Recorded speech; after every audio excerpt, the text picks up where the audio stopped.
আজ ছিল একটা মামার বিয়ে, তো বিয়ে কিছুটা দেখে আমরা খেতে চলে গিয়েছিলাম। খেতে গিয়ে কী কী মেনু আছে তোমাদের শেয়ার করি চলো।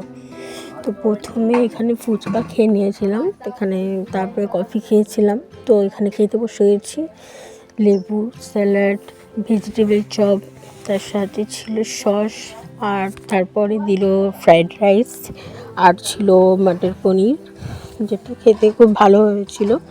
তারপরে দিয়েছিল সাদা ভাত, সাদা ভাতের সাথে ছিল পোস্ত, ডাল, ভেজ ডাল, তারপরে ছিল একটা ফুলকপি চিংড়ির তরকারি, তারপরে দিয়েছিল হচ্ছে চিকেন, যেটা অতটা ভালো লাগেনি।